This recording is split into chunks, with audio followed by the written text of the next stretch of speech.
y al doctor Ángel Valderas Puga. Mesa de diálogo de doctores. Doctora Leticia Calderón Chelius, ¿cómo estás? Muy buenas noches. Oye, pues encantada y también de compartir este foro con otro doctor. Oye, qué gusto, qué honor. Y bueno, aquí viéndote, Vicente, ya en la cámara.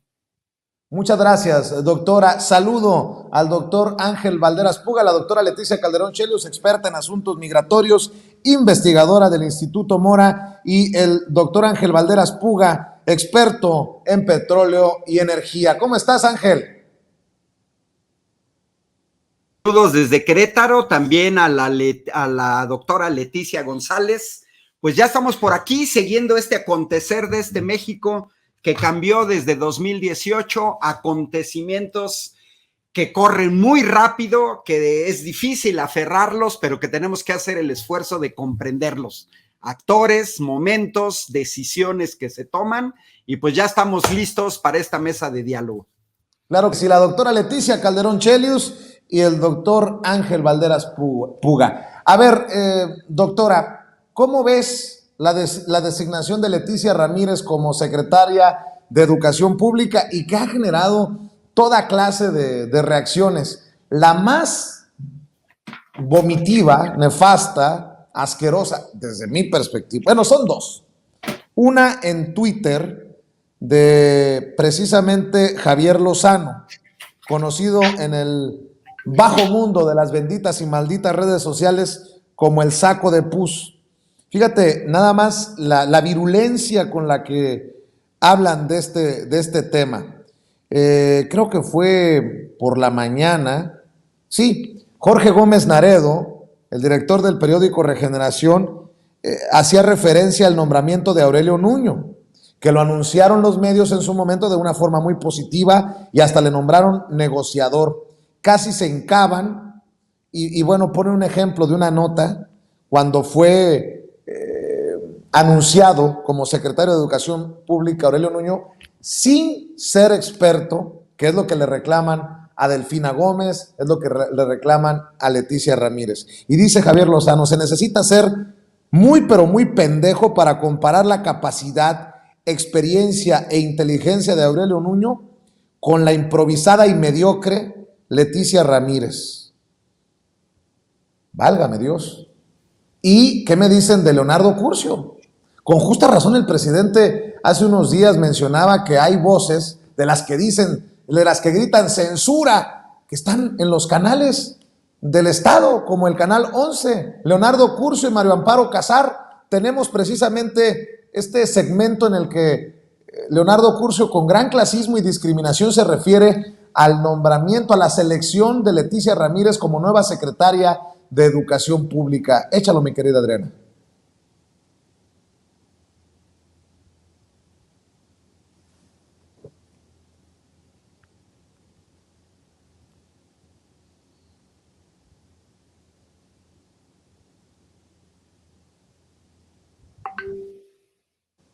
Bueno, creo que tenemos problemas técnicos. ¿No tenemos el video, compañeros? De Leonardo Curcio en Canal 11, hablando de Leticia Ramírez. Y cruzcopia los dos temas que han dicho ustedes. O sea, que el presidente confíe en un círculo amplio con el que ha gobernado, supone que está reclutando a técnicos. Se ha nombrado a Enrique Semos, secretario de Educación, a Luciano Concheiro. Entonces, bueno, son gente del presidente, pero tienen credenciales para hacerlo. En este caso va y recluta entre los que lo ayudan, o sea, entre mi oficina directamente. Dice, a ver, este señor Villegas que me ayudaba se va de embajador a Rusia. Esta señora que me atendía las llamadas se va de secretaria de Educación. O sea, yo no digo que nombre a María Amparo Casar secretaria de Educación o a Carlos Elizondo. No tendría la competencia. No te digo, bueno, es un decir. Ahí está la forma tan clasista de referirse a Leticia Ramírez, que no le contesta las llamadas al presidente. Era la directora, la encargada de la Oficina de Atención Ciudadana. Doctora, ¿cómo ves esta designación y cómo ves las reacciones a la designación? Pues mira, yo creo que dos cosas, Vicente. Una tiene que ver con, obviamente, este golpeteo que evidentemente es racista, es sexista, es todos esos atributos negativos que sabemos muy bien que están en el aire y que pretenden descalificar a otro por una serie de condiciones que muchas veces, digo, mencionabas tú a Nuño, pero ¿qué me dices de la cuchicuchi, no? Josefina Vázquez, que en su momento incluso era presidenciable. O sea, estas personas que sin ninguna condición previa ocuparon el espacio de la Secretaría de Educación Pública, que es un espacio, además, que tiene una historia, que en su momento fue la vanguardia de lo que fue el proyecto revolucionario en este país hace un siglo. Entonces, no estamos hablando de, entre muchas dependencias, cualquier dependencia, es la dependencia, digamos, un todo de la ideología que imprime cualquier gobierno está muy puesto en la Secretaría de Educación Pública, donde han pasado muy buenos funcionarios que desafortunadamente se desdibujan también, porque eso también hay que decirlo. Digamos, este país está poblado de población y de personas muy capaces, muy talentosas, que desafortunadamente a veces no se ven como tendríamos que verlas. Entonces, ciertamente a mí me molesta muchísimo el tono. Bueno, tú mencionas al saco de pus, pero mira, me lo ahorro, porque realmente es de esas personas que lo que dicen lo vomitan. Y entonces, pues no hay que oírlos, Vicente. Bueno, tú sí, porque estás en ese mitote, pero de verdad creo que él rebasa el punto en el cual uno pudiera siquiera responderle. Bueno, dicho esto, sí quiero ser también como muy crítica, Vicente, porque a mí sí me parece que esta designación, que es absolutamente, digamos, legítima y legal, porque el presidente tiene ese atributo, así es nuestro sistema político, pero sí creo que en este caso, Leticia Ramírez, mi tocaya, pues ha tenido un papel muy destacado, muy leal, muy patriota, muy cercana al presidente desde hace mucho tiempo, en momentos muy difíciles, sin lugar a dudas, es una persona pues muy querida y respetada por el presidente. Pero yo sí creo que diciendo eso, y lo reitero con todo el respeto que me merece, yo no la conozco en persona, pero es obvio, y digo, siguiendo la trayectoria de López Obrador, uno sale permanentemente el nombre de ella por el lugar y por, digamos, el apoyo que siempre le ha dado al presidente. Sin embargo, sí me pareció a mí muy raro, Vicente, porque hay gente tan talentosa en este país que ha trabajado durante tanto tiempo en el tema educativo y que es progresista, patriota, leal, incluso a favor de un proyecto de cambio hasta más radical que lo que el presidente propone. Entonces, a mí me llama la atención que no se eche a andar mano de esos cuadros, porque esos cuadros están y a lo mejor, bueno, a los ojos de la disputa más política, no entran ahí en este tablero, eso puede ser. La otra es tal vez no dar nuevas jugadas ya, digamos, en un momento de la administración en la cual pues se quieren cerrar a lo mejor algunos temas como que más fuerte, pero sí creo que ahí es donde me deja, digo, y ahí sí, a lo mejor con el doctor Valderas lo podemos comentar, pues de repente, oyéndolo a él hablar de energía, oye, ¿qué te puedo decir? Yo no puedo ni opinar. Estás frente a una persona que sabe del tema de un nivel y de una capacidad que sorprende. Y yo creo que hay mucha gente en cada campo, en cada área, que puede destacar así. Y esa es la parte que no le resto para nada a Leti Ramírez. Otra vez, yo no la conozco en lo personal, pero ahí es donde digo, no más, digo, para maestros, pues todos somos maestros, muchos de aquí presentes, ese no es el punto. Es ¿qué quieres hacer de una secretaría de esa envergadura, de esa prestancia como mensaje histórico al futuro? Bueno, el mensaje puede ser que al final de cuentas, una persona, más allá de su origen o su trayectoria, es capaz y podría llevar a cabo, y seguramente lo va a hacer, porque contando con el apoyo del presidente, contando con el respaldo, incluso con el presupuesto, si se llega a necesitar, pues ni modo que no vaya a tener ese apoyo, digo, faltaba más, ¿verdad? Y yo, desde mi punto de vista, para mí, en el caso de la maestra Delfina, pues a mí sí me dio mucho gusto porque era alguien con una trayectoria docente muy clara, ojo con eso. O sea, que sí había estado al frente como profesora de manera mucho más reciente, Vicente, porque aquí ya nadie tiene poca edad, digamos, ¿no? Ya, cuando tú dices, sí fue maestra, pero hace 30 años, bueno, pues ya llovió. Entonces, son el tipo de cosas que a veces hay que decirlas también desde el apoyo que hay a un proyecto.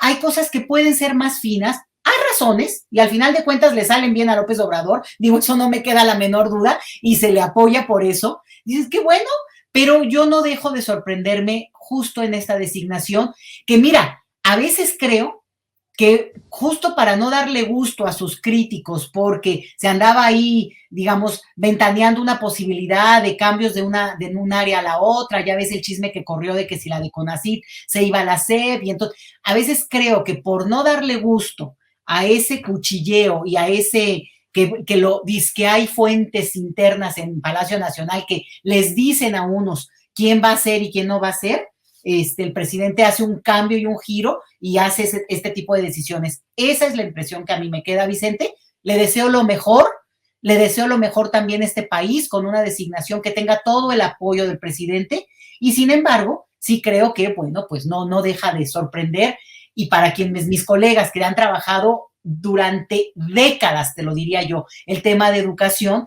pues sí me imagino que hay una impresión muy de sorpresa que no es posible no decirlo y mencionarlo como es.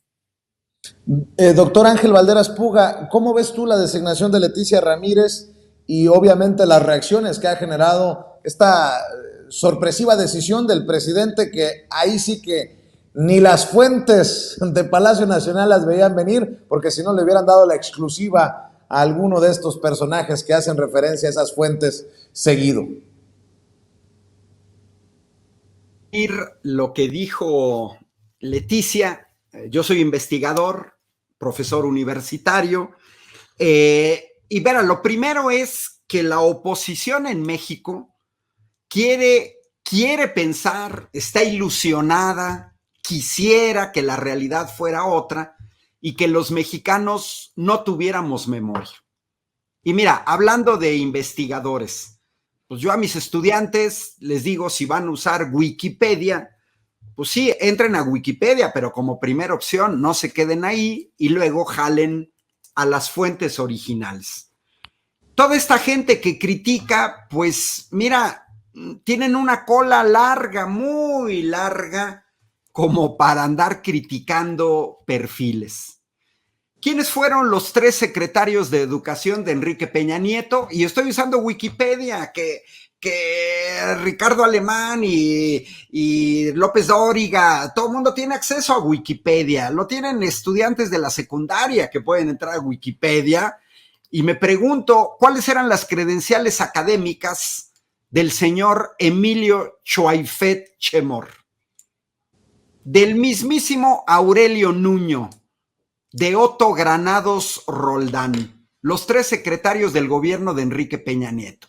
A mí me tocó, reté públicamente un debate a Aurelio Nuño, por 5 poderosos motivos nunca se dio, pero recordemos que Aurelio Nuño fue el verdugo del magisterio mexicano que quería mandar a su casa sin jubilación a maestras y maestros de México, inventándose una pomposa pseudoevaluación, patito, desde el punto de vista de la planeación, pero que se iba a convertir en la espada de Damocles para decirle a maestras y maestros con decenas de años de antigüedad que no tenían capacidad de dar clases en México y que por lo tanto los iban a despedir sin responsabilidad para el Estado.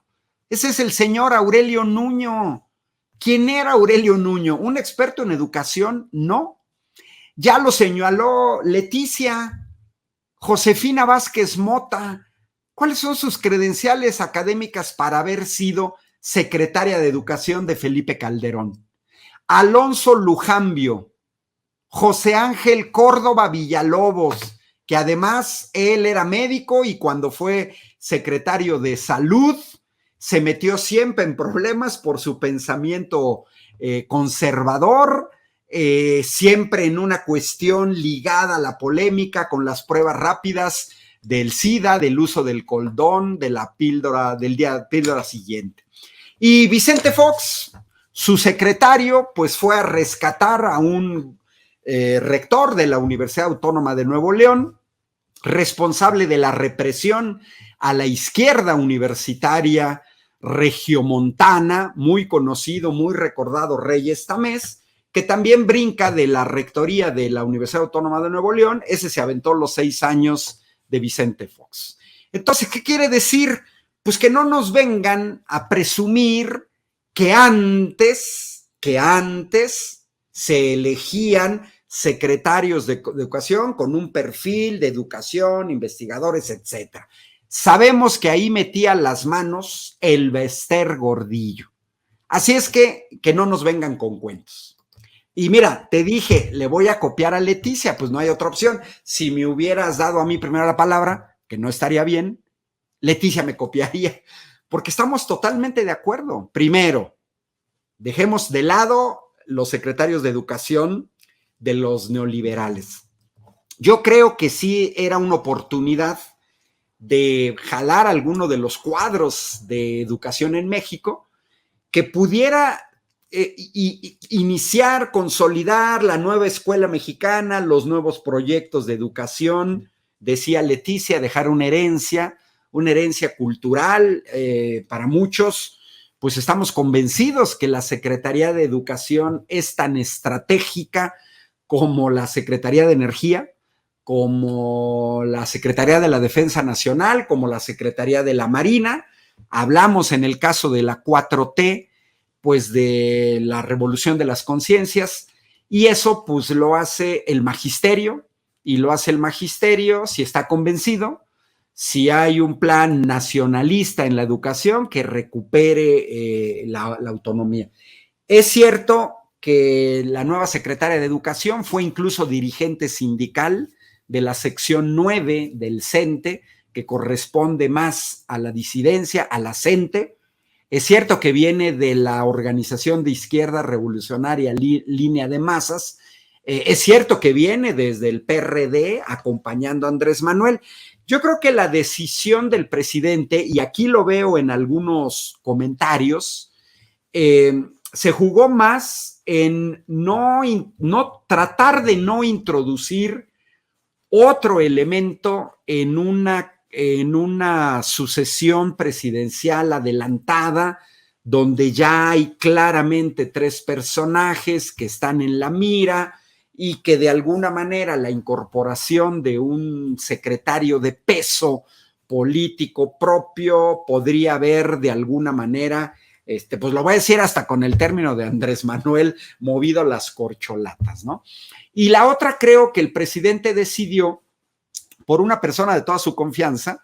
Hay que recordar que la hoy secretaria de Educación Pública ha acompañado al presidente, pues desde que fue jefe de gobierno en 2000-2006 en Ciudad de México, y pues ahora quedaría, creo, que lo que puede hacer la nueva secretaria de Educación es justamente buscar los cuadros que decía Leticia. Hay buenos cuadros, acaba de estar aquí en Querétaro Luciano Concheiro, coincidimos en un congreso internacional de educación, Estados Unidos, Canadá y México, pero coincido con Leticia, hay muchos cuadros en México que pueden aportar, que no sean neoliberales.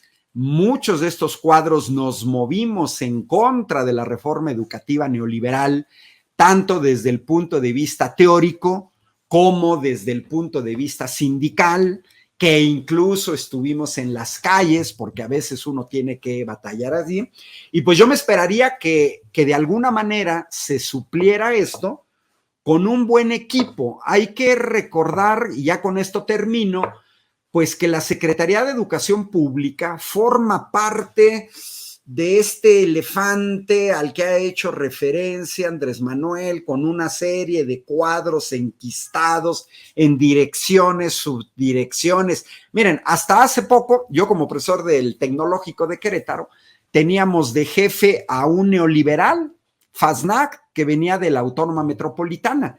Apenas hace poquito acaba de cambiar, creo que el mes pasado, principios de este mes, el director general del TEC-NM.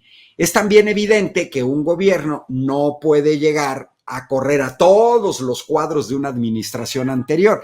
En la burocracia, ni en Hacienda, ni en educación pública se puede hacer eso. Entonces se tiene que avanzar. Yo hago votos porque la nueva secretaria de Educación Pública se haga de un equipo que construya esa urgente política pública de educación institucional del gobierno de la 4T. Hay mucho material. Yo acabo de estar el lunes en Morelia Michoacán, en la reunión anual del Educador Popular en la Plaza Valladolid. Allí estuvimos ayer con Max Arriaga, con José Vega en un panel, y hay muchas propuestas del magisterio mexicano que a mí me parecen muy pertinentes, que vienen desde abajo y que creo que la Secretaría de Educación Pública tendría que pensar un poco en ese tipo de propuestas porque son viables, porque son benéficas para el país y que se pudiera consolidar un proyecto que a lo mejor se consolide en el sexenio próximo, pero que tenga una parte ya de incorporación de una verdadera nueva escuela mexicana. Es un reto. La Secretaría de Educación Pública siempre ha sido un reto. Es una mole tremenda, está en todos los estados de la República, 1,5 millones de maestros, problemas con las plazas, las normales rurales, los planes y programas de estudio, los libros de texto, el tratar con diferentes organizaciones sindicales, se fragmentó el CENTE, está la CENTE, está el CENTE, están las organizaciones estatales, está la supuesta descentralización estatal que luego se recuperó a federal, y bueno, pues yo me esperaría que de alguna manera se tome el toro por los cuernos, se constituya un buen equipo, se consolide la gente que andaba por ahí y así. Y bueno, Mari me pregunta que si anda por aquí mi gato Titus y el Michi. Sí anda aquí, pero hoy no anda de protagonista, así es que lo mandamos por allá.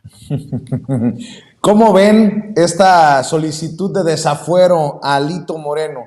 ¿Es de plano ya el inicio de la caída de Alito Moreno, el presidente nacional del PRI, diputado federal plurinominal del Partido Revolucionario Institucional, luego también de haber sido destituido de la comisión que encabezaba en la Cámara, doctora?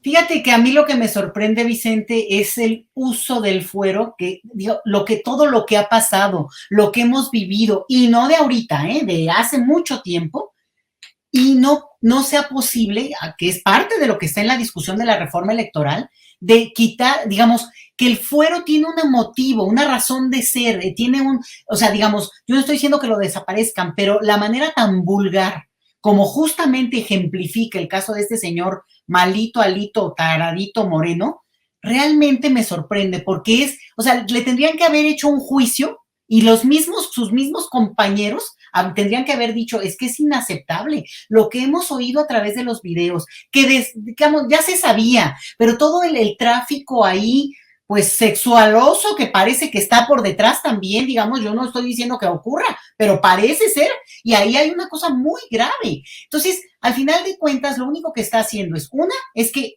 lo lento que está haciendo un procedimiento que tendría que ser inminente frente a acciones que deshonran la labor y, digamos, lo que tendría que prestigiar una representación popular. O sea, es inaceptable, una. Y la otra es el personaje en sí mismo y la discusión que debería permitirnos abrir este ejemplo. Ojalá, y me sorprende mucho, más que si le van a quitar o no el fuero, yo digo, ¿cómo? No se lo han quitado, Vicente. ¿Cómo es posible que haya una sola persona y no estos grupos? Ya sabemos que, ¿no? Los aplaudidores que aplauden lo que sea con tal de ir en contra del proyecto actual, sino gente que pues medianamente quieren hasta sobrevivir políticamente, ¿no? Hasta aquellos que al final de cuentas entienden bien que la trascendencia en los años también significa pues hacer una serie de ajustes y ni modo, salir cuando hay alguien de este perfil a ponerlo a un lado. Entonces, yo te diría, te cambiaría hasta la pregunta, no es si lo van a desaforar, sino cómo no lo han desaforado,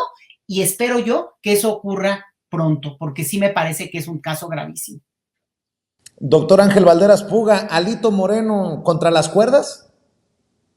Pues es una vergüenza ajena, yo otra vez coincido con Leticia, ¿no? Porque hay que tomar en cuenta que lo que ha salido a flote de lo que conocemos de Alito Moreno es extremadamente vergonzoso.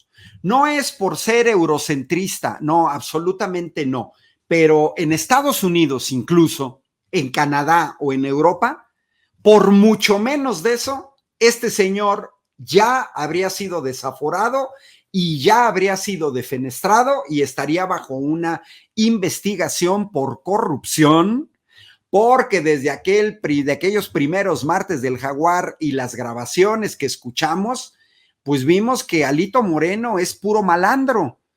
Y ahora, no nada más él, aquí el problema es la coraza de protección a la que hace referencia Leticia, porque en esta coraza de protección todos y todas lo vimos. Salió desde el Marco Cortés hasta Jesús Zambrano, las mismas diputadas de las que probablemente se les pidió un PAC, salieron en defensa de este señor Alito Moreno.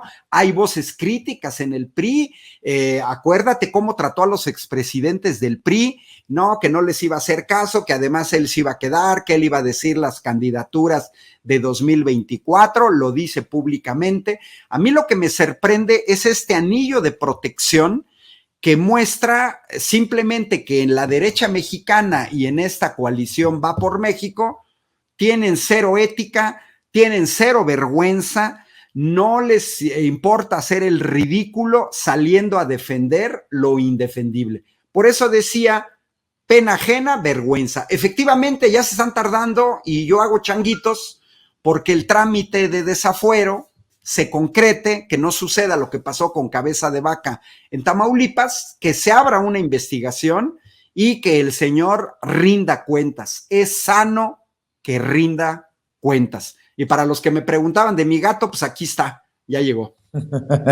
Oiga, doctora, ¿le conviene a Morena ir en coalición en el Estado de México ahora que Delfina Gómez deja la Secretaría de Educación Pública? Por cierto, sus posibles contrincantes, o al menos este señor Vargas, anda con todo en la promoción adelantada, y creo que las autoridades electorales no ven, no oyen, no dicen algo sobre esta situación. Pero bueno, ¿qué piensan de la posibilidad de que Morena haga alianza con el Verde, con el PT y con Nueva Alianza precisamente rumbo al 2023, entendiendo que pareciera que el Va por México podría desmoronarse ahí en el Estado de México, porque ya salió el PRD con su candidato, ya salió con el PAN con su candidato, ahí viene el PRI con su candidato. De hecho, veía fotografías de hoy de una reunión, un cónclave PRD-PAN, pero no vi por ningún lado al PRI. Pareciera que no les va a funcionar la alianza prianredista, la alianza putrefacta Claudio X González, pero bueno, a lo mejor eso es wishful thinking, un pensamiento muy optimista. Doctora, ¿cómo ve esta posibilidad de ir en alianza para la coalición Juntos Hacemos Historia? A ver, en dos niveles, Vicente. Uno, digamos, lo que yo te diría que es como yo pienso. Para mí hay ciertos partidos que son negocios familiares, mafiosos, truculentos, que solo se han aprovechado de los mexicanos y de la ignorancia de muchos, como es el Partido Verde. Entonces, la sola idea de ir aliados con ese partido a mí me repugna, no sabes cómo me horroriza, me molesta, lo he criticado hasta el cansancio y me parece que son unos oportunistas. Ellos se cuelan donde ven que pueden jalar. Así que los ha alimentado el PRI, los ha alimentado el PAN y ahora Morena también, pues ha sido. Entiendo, y esa es la otra parte del comentario, la parte pragmática. O sea, en una lógica digamos, de avanzar en términos de tener el poder, porque solo se puede hacer teniendo el poder, o sea, el poder para poder, pues hay que ganarlo. Y entonces sí me queda claro, pues que ahí hay una parte de pragmatismo, que pues por eso uno no anda metido ahí, ¿verdad, Vicente? Porque al final está muy duro, y tomar esas decisiones y tragar sapos, pues está muy fuerte, pero como tú lo planteas ahora es interesante, y sin embargo, adelantar un posible mensaje de no alianza podría alertar a los otros a que justamente se fortalezcan. Entonces, yo no veo fácil esa separación de un partido que podría tener la fuerza, vamos a suponer en este momento, de poder ir con una candidata fuerte, una candidata que ya ganó, ojo, una candidata que ya ganó y que justamente partidos como el Verde le ayudaron al PRI en su momento para sacar ese puntito y pasar de panzazo. Entonces,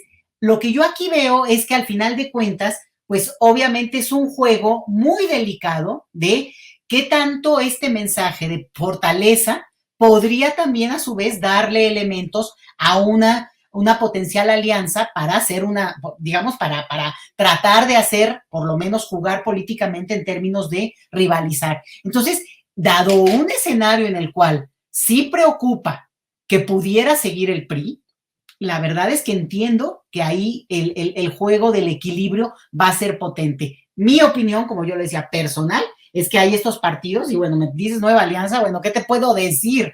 Pero más detestable, a mis ojos, es el Partido Verde, ¿no? Y estos voceros que desde Televisa se construyeron con tantos años, a mí lo que me impresiona es que estos voceros VIP, chicos bien, de un perfil así muy, ahí sí que aspiracionista, sigan siendo figuras públicas, después de que además se les descubrió la cantidad de tonterías y cosas ilegales que hicieron metiéndose en la política para cobrar, pero jugando con sus propias imágenes supuestamente, digamos, independientes. Entonces, dicho esto, Vicente, lo entiendo, pero planteo estos dos elementos como más de análisis que como lo que yo quisiera, yo que quiero, pues que pudiera ir un partido con una contrincante, con una competidora fuerte y que tenga contrincantes al nivel, órale, pero no con estas alianzas espurias. No sé si da para tanto algo como esto, como tú dices, lo que uno desearía que ocurriera, pero ahí es donde está el equilibrio de poderes. La cosa aquí es una pregunta importante. ¿Los quieres de tu lado o los quieres negociando con el enemigo? Eso. Es un punto muy, muy delicado. Doctor Ángel Valderas Puga, escucho también tu opinión. Mira, Vicente, Leticia, yo estoy convencido que si en México no existieran los fraudes electorales, la maestra Delfina, solita con Morena, ganaría.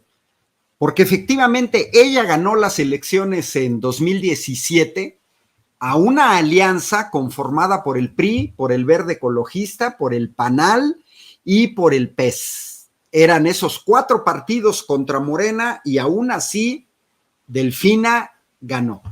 Oficialmente perdió por 3 puntos, pero la siguiente elección para la gubernatura no nada más es entre partidos. No nada más es Morena o Delfina o el proyecto de la 4T contra el PRI, contra el PAN, contra el PRD, contra MC. Es también una batalla contra el Instituto Electoral del Estado de México y contra el INE. Recordemos que en 2006, en el fraude electoral más escandaloso en este país, el más documentado, cuando Vicente Fox maniobra para imponer a Felipe Calderón, a partir de ahí, la estrategia de Andrés Manuel para 2012 y para 2018 fue el tratar de ganar las elecciones con una diferencia tal de votos que imposibilitara a estos perpetradores de fraudes electorales el poder manipular una vez más la voluntad popular.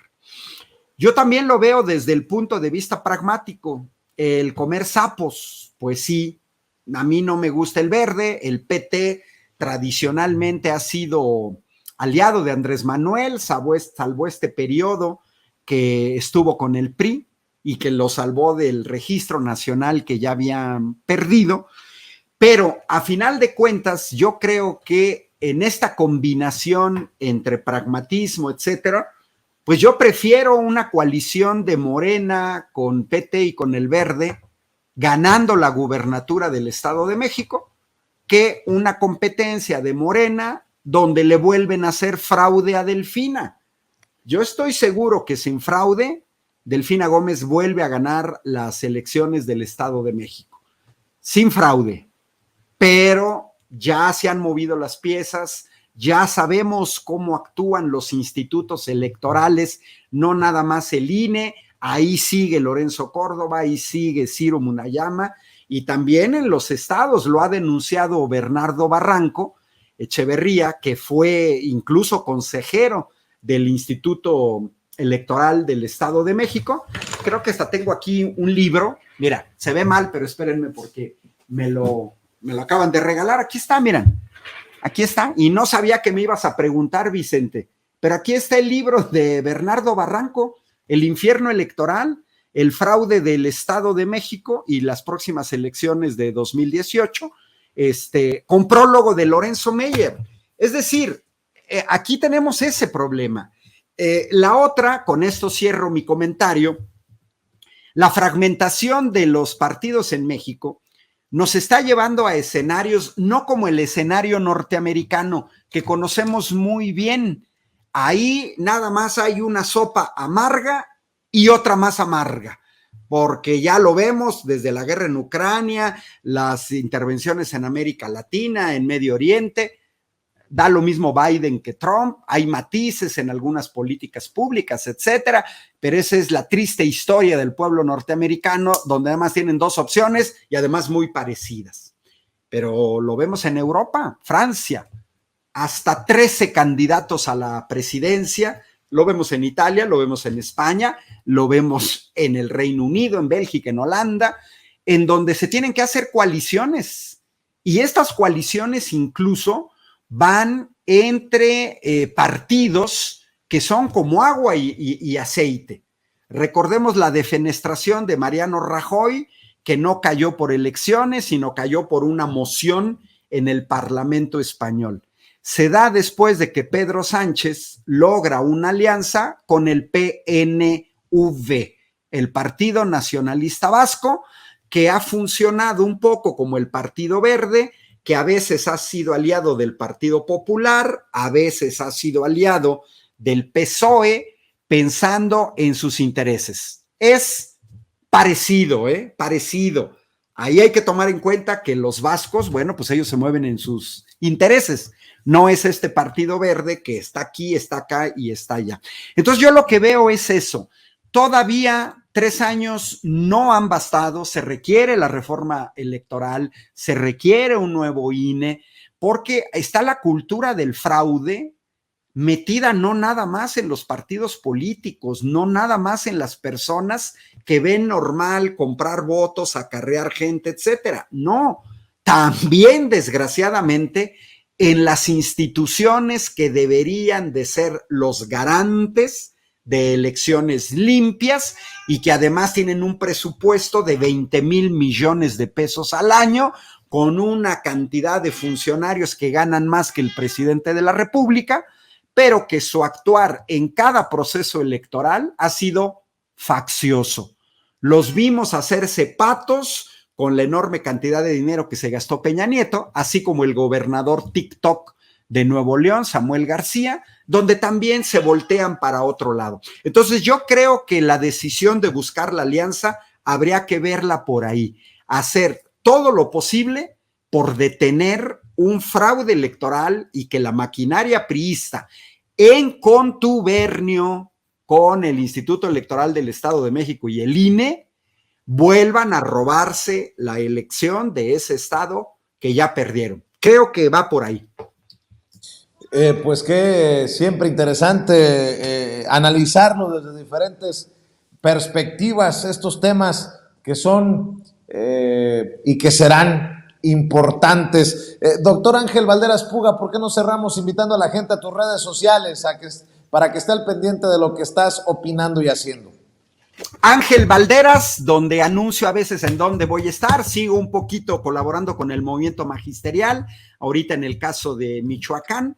Ángel Valderas, me encuentran en YouTube, me encuentran en Facebook y me encuentran en Twitter. Y un saludo cordial a Leticia Calderón y también a ti, Vicente. Y pues yo ya me voy a preparar la cena porque acá en Querétaro ya son las 9, que es la hora de cena. Un abrazo cordial a los dos. Un abrazote, doctora Leticia Calderón Chelius. ¿En dónde te apoyamos a ti? ¿En dónde te leemos? ¿En dónde te vemos? Bueno, te vemos en diferentes canales y en diferentes espacios. Ya te vi que andas de invitada por todos lados y qué bueno que se tome tu opinión en cuenta, querida Leticia. No, yo creo que de eso se trata, Vicente, de que uno, y que lo que a mí me molesta cuando no contrastan es justamente esa la discusión que tenemos con los medios hegemónicos, ¿no? Que dan una voz y hay un eco, y hay como una cuestión que es la ola, y entonces, bueno, eso es lo que queda. Y creo, y por eso yo cuando siempre que me invitan y se puede, yo estoy. ¿Por qué? Porque contrastar vale la pena, porque tener el derecho al diálogo es muy importante. Y bueno, pues te agradezco siempre muchísimo por eso, Vicente, y me encanta también poder debatir, salir, saludar, mandar un afectuoso saludo al doctor Valderas, que híjoles, pero buenísimo, ¿verdad? Pero bueno, acá también ya es tarde y también ya es la hora de cenar. Entonces, pues mis redes sociales es Leti Chelius Vicente, y es, bueno, la que uso de manera personal, y soy investigadora del Instituto Mora, por si quieren seguirme en términos más académicos. Justo me voy a Puebla y Tlaxcala a dar unas conferencias, les mando saludos por allá porque estaré dando estas conferencias sobre temas migratorios, que es mi especialidad en términos de estudio, vamos, ¿no? Muchas gracias, Vicente. Le mando un abrazo, doctora, te mando un abrazo, doctor, que pasen excelente noche, que disfruten su cena y nos vemos en la próxima mesa de diálogo. Que descansen. Bueno, amigos, amigas, regresamos en breve, pero mientras seguimos hablando sin pelos en la lengua, sin censura, usted puede suscribirse a nuestros 3 principales canales en YouTube. Sin Censura Media, en donde tenemos más de 1.600.000 suscriptores, Sin Censura TV, en donde tenemos más de 1 millón de suscriptores, y en Sin Censura Presenta, en donde queremos llegar muy pronto a los 100,000 suscriptores. Si usted ya está inscrito en Sin Censura Media, suscríbase en Sin Censura TV. Si ya está suscrito en Sin Censura TV y Sin Censura Media, suscríbase a Sin Censura Presenta. Recuerde que es gratis, no tiene que sacar un solo centavo de su bolsillo para apoyarnos. Dele clic en la campanita para que los señores y señoras de YouTube envíen las notificaciones cuando estemos transmitiendo en vivo y en directo o estemos subiendo videos. También nos puede seguir en Twitter en @Vicente Serrano y hasta en Instagram. Ojo, también estamos en Instagram. Son nuestras redes sociales y con el apoyo de ustedes seguimos creciendo, porque con ustedes todo, sin ustedes nada.